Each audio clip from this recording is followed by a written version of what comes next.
Yeah, I think you have to be pretty close, so you might want to, I'll just, Historical vignette that he does. The guy's fantastic. He's great. They didn't get the mic test. And so you got about 80% of the respondents going, God, I can't hear you. And he's going, Our Lieutenant Governor.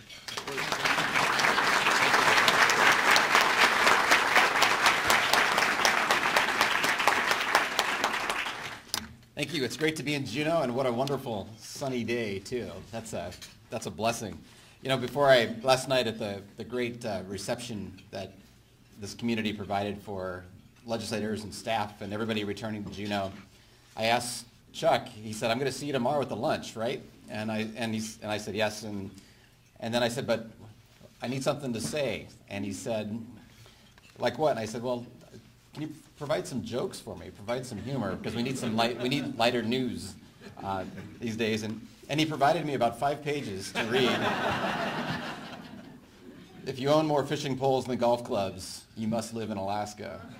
If you use the term outside as a geographic reference, you live in Alaska.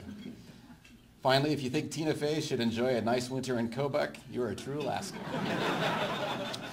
I'm going to stop there.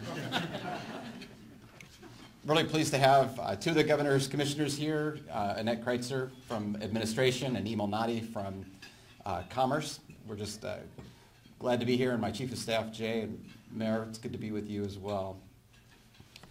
I'm just pleased to be able to kick off this state economic forecast luncheon.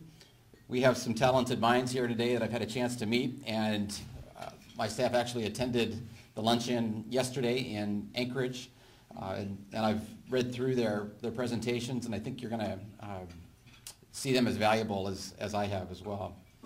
On the state side, we've observed some unprecedented fluctuations in oil. Remember $140 a barrel? What was that, 7 months ago, 6 months ago? And then it went down to roughly $30 a barrel in the intervening months. In local economies around the state, we've got a mixed bag. If you travel to the bush, they're still paying for heating oil at August and September prices. Here in Juneau, you're paying higher, steeply higher electrical rates due to the avalanches, and that's happened to you twice. I had the privilege of being with Mayor Botello when we went to Snettisham this summer to assure that the city, the state, utilities, everybody was working cooperatively to help restore power then. And my hope is that cooperation has been continuing.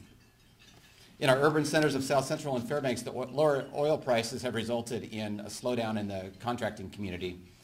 And something that is a new force in those towns of Fairbanks and Anchorage is the deployments of Wainwright soldiers to Iraq, and February we'll have another 4,000 come out of Anchorage and go to Afghanistan.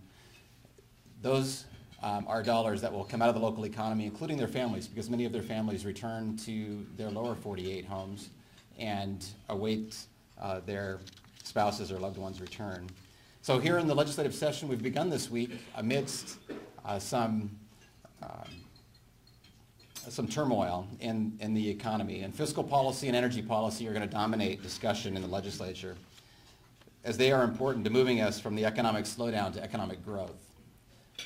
Our job really is to position the state to move us from that recession column back into the growth column.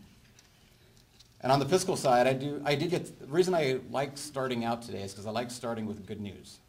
And we do have some good news. We do have some stabilizing forces in place that make Alaska a bit different from other states.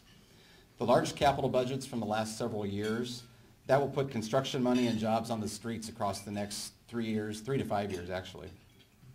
Those capital budgets, including the federal dollars appropriated across the last few years, will be a stabilizing influence. Second, we can be very thankful that we didn't blow the surpluses of the previous 2 years. The legislature, the governor, works cooperatively to save billions of dollars. When we released our budget in December, the constitutional budget reserve was worth over $6 billion, and the statutory budget reserve totaled another $1 billion. There are no other states and precious few other organizations with those types of resources to weather the storm. Doesn't mean it's the be-all, end-all, but it certainly is a stabilizing influence to have savings for this rainy day. And third, we are committed to maintaining a climate of investment in this state. And to me, that means a stable tax regime, a responsible spending policy. Those two are key. Our current budget continues to hold the line, and the governor's proposed budget actually spends about 7% less in general fund dollars. Our goal has been to make prudent budget decisions while promoting resource development, maintaining support of local governments and economies, and providing for the education, safety, and health of all Alaskans. And moving from the fiscal to the state energy policy, high energy prices around the state are stretching family budgets and small businesses to the limit. One of our priority goals is to reduce the cost of energy to Alaskans, and last Friday, the governor unveiled a rather ambitious energy vision. She's called for 50% of Alaska's power to come from renewable sources by 2025. That's something you all know much about here, including some of the hardship associated with it when it comes to avalanches, but you have much cheaper renewable power thanks to Snettisham than virtually anywhere else outside of Southeast. Long term, we're going to keep our eye on the ball for a large diameter pipe of gas flowing from the North Slope to lower 48 markets. The governor's, just in the last few days, she made it clear that her focus is for an in-state gas pipeline as well to bring Alaska gas to Alaska residents. This winter, Anadarko is exploring in the foothills of the North Slope. NSTAR and ANGDA have both been working on a pipe corridor, as well as my hope is they can actually get together on a project, but if not, one of them will do something, assuming that supply of gas is there. And you should hear more specifics tonight in the governor's State of the State regarding energy. That's all I have. That's all the good news I've got for you. Actually, there is more good news, and the good news is that we've come through a pretty brutal campaign season, both executive branch, legislative branch, nationally. I think from the legislators that I spoke with in the halls of the Capitol yesterday and this morning as well, it is a time of cooperation and working together. It's a time when we have to unite with a common purpose, the good of all Alaska, economic growth for Alaska, and positioning ourselves for it.